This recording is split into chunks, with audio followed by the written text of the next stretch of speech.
মিয়া ভাই, আজকে জমি তোমার সব ভাগ হবে। ওই কল আমার, বিল্ডিং তোমার। ওই রাস্তার কাছে 4% আমার, ওই পরের 2% তোমার। সব হিসাব তো তুই করছিস, তাহলে আমার মতামতের দরকার কি?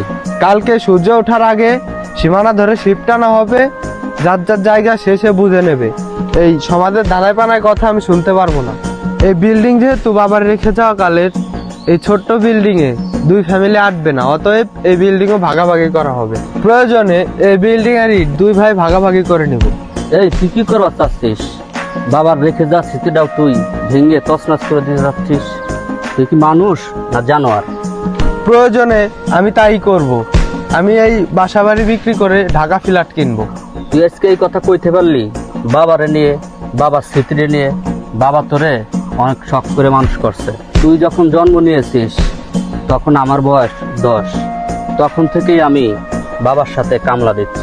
কোনোদিনও পড়ালেখা করতে পারি নাই, স্কুলের বারান্দায়ও যাই নাই। তোরে পড়ালেখা করায় পাশ করাবো বলে স্কুলে পড়বি, তুই কলেজে পড়বি, বড় বড় ভার্সিটিতে পড়বি, বড় বড় অফিসার হবি।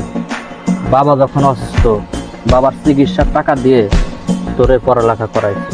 তুই পড়ালেখা করে বড় অফিসার হবি। তুই এক ছোট ভাই বাপের স্মৃতিরে নিয়ে এই কথা কইতে পারলি?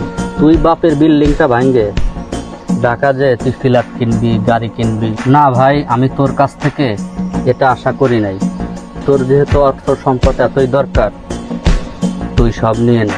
তবে সাবধান, অর্থ সম্পদ, বাপের বিল্ডিং সবই তুই নিয়ে নে, কিন্তু বাবার বিল্ডিং ভাঙ্গিস না।